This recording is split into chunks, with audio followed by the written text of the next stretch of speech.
పాడి పంటలు ఛానల్ వీక్షిస్తున్న రైతు సోదరులకు నా నమస్కారములు. నా పేరు డాక్టర్ ఆనంద్ కుమార్. నేను మార్టేరు ప్రాంతీయ వ్యవసాయ పరిశోధన కేంద్రం నందు కీటక శాస్త్రవేత్తగా పనిచేస్తున్నాను. ఈరోజు మనం వరి పంట నశించే ముఖ్యమైన తెగుళ్ళు, వాటి యాజమాన్యం గురించి తెలుసుకుందాం. వరి పంట నశించే ముఖ్యమైన తెగుళ్ళలో పొడ తెగులు ఒకటి. ఈ తెగులను కొన్ని ప్రాంతాలలో మాగుడు తెగులు అని కూడా పిలుస్తారు. ఈ తెగులు భూమి నుండి వ్యాప్తి చెందే రైజోక్టోనియా సోలాని అనే శిలీంధ్రం వలన కలుగుతుంది. తెగులు కలిగేసే శిలీంధ్రం పంట కోసిన తర్వాత మిగిలిన దుబ్బుల్లోనూ మరియు నేలలోనూ చాలా కాలం బ్రతికి ఉంటాయి. దమ్ము చేయడం, కలుపుతీత, ఇతర యాజమాన్య పద్ధతులు పాటించినప్పుడు ఈ శిలీంధ్ర బీజాలు నేలపైకి వచ్చి తెగులు పంటను ఆశించడం జరుగుతుంది. తెగులు లక్షణాలు: ముందుగా నీటి మట్టానికి పైన కల కాండము లేదా ఆకు తొడుములపై బూడిద రంగులో ఉండే చిన్న చిన్న నీటి మచ్చలు ఏర్పడతాయి. అనుకూల వాతావరణం ఉన్నప్పుడు ఈ మచ్చలు పెద్దవై అంచులు ముదురు గోధుమ రంగులో ఉండి మధ్య భాగం బూడిద రంగును కలిగి ఉంటుంది.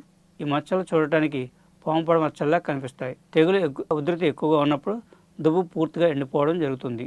యాజమాన్యం: వేసవిలో లోతు దుక్కులు చేయడం వలన తెగులు కలగజేసే శిలీంధ్ర బీజాలు పైకి వచ్చి ఎండకు చనిపోతాయి. తెగులు ఆశించిన ఆరోగ్యం పొలం నుండి విత్తనాలను సేకరించాలి.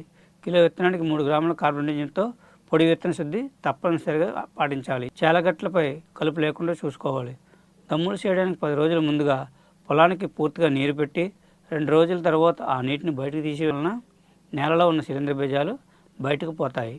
పంటపై తెగులు లక్షణాలు కనిపించిన వెంటనే లీటర్ నీటికి 2 మిల్లీలీటర్ల హెక్సాకోనజాల్ లేక 2 మిల్లీలీటర్ల వాలిడమైసిన్ లేదా 1 మిల్లీలీటర్ ప్రొపికోనజాల్ లేక 1 మిల్లీలీటర్ అజాక్సిస్ట్రోబిన్ లేక 0.4 గ్రాముల ట్రైఫాక్సిస్ట్రోబిన్ ప్లస్ టెబుకోనజాల్ మందును మొక్క మొదలకు తగిలేలా పిచికారీ చేయాలి. బ్యాక్టీరియా ఆకుఎండు తెగులు: గత కొద్ది రోజులుగా కురుస్తున్న వర్షాల కారణంగా అక్కడక్కడ బ్యాక్టీరియా ఆకుఎండు తెగులు ఆశించినట్లుగా గుర్తించబడింది. ఈ తెగులు నారుమడి మరియు పిలకల తొడిగే దశలో ఎక్కువగా ఆశిస్తుంది. నారుమడి దశలో ఆశిస్తే ఆకుల చివరి నుండి అంచులకు నీటి డాగు మచ్చలు ఏర్పడి క్రమేపీ పసుపు రంగుకు మారుతాయి. తెగులు ఉధృతి ఎక్కువగా ఉన్నప్పుడు మొక్కలు పూర్తిగా చనిపోతాయి. ఈ దశను క్రషక్ దశ అంటాము. క్రషక్ దశను గుర్తించడానికి ఊజు పరీక్ష చేసుకునవచ్చును.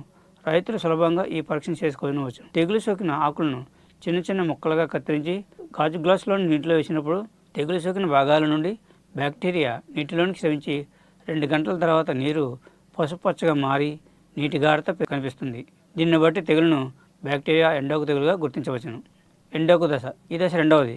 పిలకలు తొడిగే దశలో ఎండోకు తెగులు ఆశించడం వలన ఆకులు చివరల నుండి అంచుల వెంబడి పసుపు రంగు నీటి డాగు మచ్చలు ఏర్పడి క్రమేపీ ఎండిపోవడం జరుగుతుంది.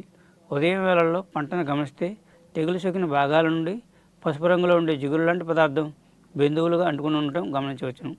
ఈ తెగులు ఒక పొలం నుండి మరో పొలానికి నీటిపారుదల వ్యవస్థ ద్వారాను మరియు వర్షపు నీటి ద్వారాను వ్యాప్తి జరుగుతుంది. యాజమాన్యం: తెగులు నివారణకు ముందుగా తెగులు ఆశించిన పొలం నుండి నీటిని మురుగునీటి కాలువల ద్వారా బయటకు తీసివేయాలి. సిఫార్సు చేసిన నత్రజని ఎరువులను 3 దఫాలుగా సమతులంగా వాడాలి. తెగులు 5% కంటే ఎక్కువగా ఉన్నట్లయితే నత్రజని ఎరువులను తాత్కాలికంగా నిలిపివేయాలి. 1 ఎకరాకు సిఫార్సు చేసిన పొటాష్ ఎరువులను 2 దఫాలుగా నాట్లు వేసేటప్పుడు మరియు చిరుపొట దశలను వేసుకోవాలి. పంటపై తెగులు లక్షణాలు కనిపించిన వెంటనే లీటర్ నీటికి 1 గ్రామ్ ప్లాంటోమైసిన్ మరియు 2 గ్రాముల కాపర్ హైడ్రాక్సైడ్ కలిపి వారం 10 రోజుల వ్యవధిలో 2 సార్లు పిచికారీ చేసుకోవడం వలన తెగులు వ్యాప్తిని అరికట్టవచ్చును. ఈ విధంగా వరి పంటను ఆశించే ముఖ్యమైన తెగుళ్ళు, కలగజేసే లక్షణాలు, వాటి యాజమాన్యంపై అవగాహన పెంచుకొని తద్వారా సకాలంలో తెగుళ్లను నియంత్రించడం ద్వారా అధిక దిగుబడి సాధిస్తారని ఆశిస్తూ ఈ అవకాశం ఇచ్చినటువంటి పాడి పంటల ఛానల్ వారికి నా ధన్యవాదములు.